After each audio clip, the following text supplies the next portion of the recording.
Azərbaycan Respublikasının Prezidenti cənab İlham Heydəroğlu Əliyev həzrətlərinə, Azərbaycan Respublikasının birinci vitse-prezidenti çox hörmətli Mehriban xanıma, Azərbaycan Respublikasının vətəndaşı Azər Ağaoğlu Ağayev tərəfindən ərzə. Salam, hər vaxtınız xeyir olsun, hörmətli cənab Ali Baş Komandan, çox hörmətli Prezident. Mən Azər Ağaoğlu Ağayev, siz məni yaxşı tanıyırsınız. Hələ 30 il bundan əvvəl 1995-ci ildən tanışlığımız var. O vaxt ilk dəfə məni müqəddəs həcc ziyarətinə siz göndərmişsiniz. Həmin il Azərbaycan Respublikasının ən gənc hadisi adını qazanmaq mənə sizin sayənizdə nəsib oldu. Bu münasibətlə ümumi liderimiz rəhmətli Heydər Əliyev cənabları məni Prezident sarayında qəbul etdi. Sonralar daha 2 dəfə 1999 və 2002-ci illərdə məni müqəddəs Məkkə və Mədinə şəhərlərini ziyarət etməyə göndərmişsiniz. O vaxt sizə müqəddəs Quranı hədiyyə edən cavan oğlan mən idim. İllər sürətlə keçdi. Artıq tanışlığımızdan 30 il ötür. Biz sizi və Mehriban xanımı ailəlikcə çox istəyirik.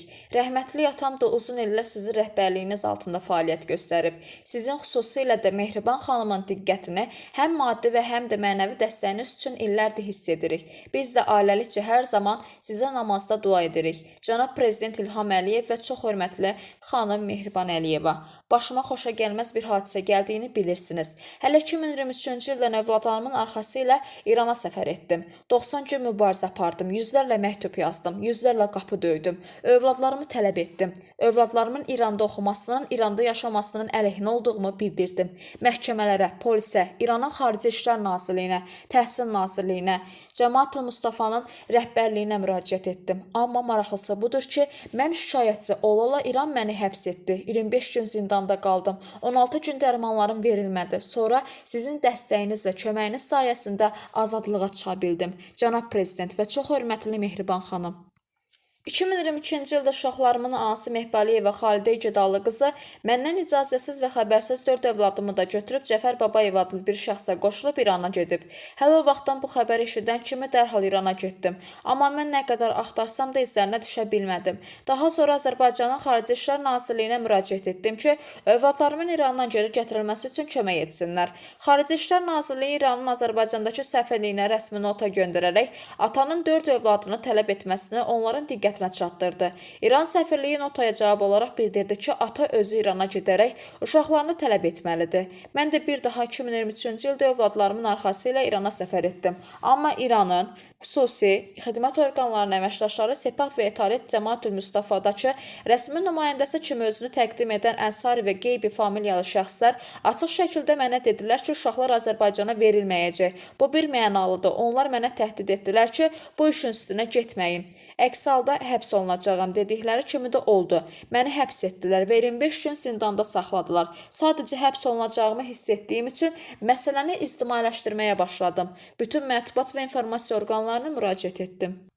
Bu da mənim uzun müddət zindanda qalmağımın qarşısını aldı. Cənab Prezident, hələ 15 ay əvvəl məhkəmədə oğlum Ağayev ağa İbrahim Rıza Azəroğlunun tamamilə atanın himayəsinə verilməsi haqqında qərar qəbul edilib. Amma təəssüf ki, həmin qərar hələ də icra olunmayıb.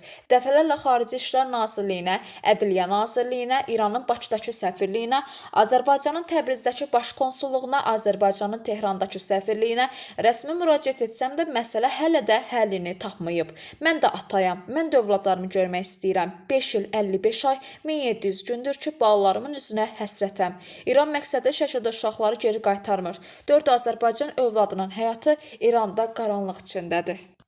Cənab Prezident, mən hələ 2023-cü ildə övladlarımın arxası ilə İrana səfər etdim. Onların Azərbaycana geri qaytarılması üçün 90 gün mübarizə apardım. Amma Sepah və Etalət təşkilatlarının nümayəndələri mənə açıq şəkildə dedilər ki, uşaqlar Azərbaycana verilməyəcək. Bu bir mənalıdır. Bu işin üstünə getmə, həbs olunacaqsan və məni həbs etdilər. 25 gün zindanda saxladılar. 16 gün qaranlıq otaqda qaldım. Şəkər dərmanlarım verilmədi. Böyük əzab vəziyyətlər çəkmişəm. Sadəcə öncədən məsələni ictimailəşdirdiyimə görə sizin eləcə də Ombudsman Səbinə xanımın böyük dəstəyi sayəsində məni uzun müddət həbsdə saxlamadılar. Həm də mənim İran dövləti qarşısında heç bir günahım olmadığına görə məni azad etdilər. Cənab Prezident, uşaqlarımın anası Xalidə Mehbaliyeva özündən qat-qat yaşca kiçik olan ailəli 3 uşağı olan və İranın xüsusi xidmət orqanlarının əməkdaşları tərəfindən idarə olunan Cəfər Babayev adlı bir şəxslə qoşulub İrana qaçıb və özü də əməkdaşlığa cəlb edilib. Cənab Prezident, sizdən xahiş edirəm, 4 Azərbaycan övladının İrandan geri gətirilməsi üçün mənə yardım edəsiniz. İranın Qum şəhərinin Ali Məhkəməsində hakim Nematullah Əlikəsirinin sədrliyi ilə keçirilən məhkəmə iclasında qəbul olunmuş qərarın icrasına nail olmağımız üçün İranın Xarici İşlər Nazirliyinə, İranın Ədliyyə Nazirliyinə, İranın Azərbaycandakı səfirliyinə rəsmi müraciət edəsiniz. Öncədən təşəkkürümü bildirirəm. Hörmətlə Azər Ağaoğlu Ağayev, Azərbaycan Respublikasının vətəndaşı səsləndirdi Aytən Bəxtiyar qızı.